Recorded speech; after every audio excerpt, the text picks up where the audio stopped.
व्यक्ती आणि खऱ्या अर्थानं अतिशय कष्टातनं आज पाठीमागं वळून पाहिलं का शेती करण्याच्या डोक्यामध्ये मूड असणारा मुलगा, नंतर संगत चांगली लागली, मित्र चांगले भेटले. रामकृष्ण मोरे सारखे मला याच्यामध्ये जीवनामध्ये माझ्या टर्निंग पॉइंट देणारे एक विश्वास ठेवणारं नेतृत्व मला त्यावेळी मार्गदर्शन मिळालं.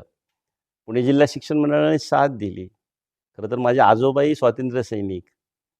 म्हणजे ह्या सगळ्या ह्याच्यामधनं एक उर्मी मिळत मी खरं तर हायर एज्युकेशनच्या ह्याच्यामध्ये स्थिरावलो.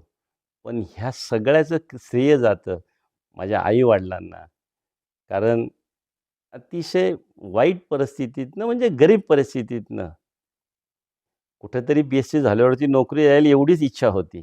त्यांना कदाचित त्यावेळेस बी-एससी, बी-ए, बी-कॉम यामधला फरकही कदाचित समजत नसेल. त्यांना त्यावेळी कळत नव्हता आणि माझ्या आईला आजही कळत नाहीये. ती आजही म्हणती की मी तिला नेहमी बरोबरच माझ्या आहे. ती आजही म्हणती, "काय माहिती तुला कोणी विचारलं तर ती सांगते, काय माहिती कुठं गेलाय कॉलेजला तो त्याच्यामध्ये." त्यामुळं माझा एक विश्वास एवढा आहे. पण ती एवढं म्हणती का साहेब झालाय मुलगा आता.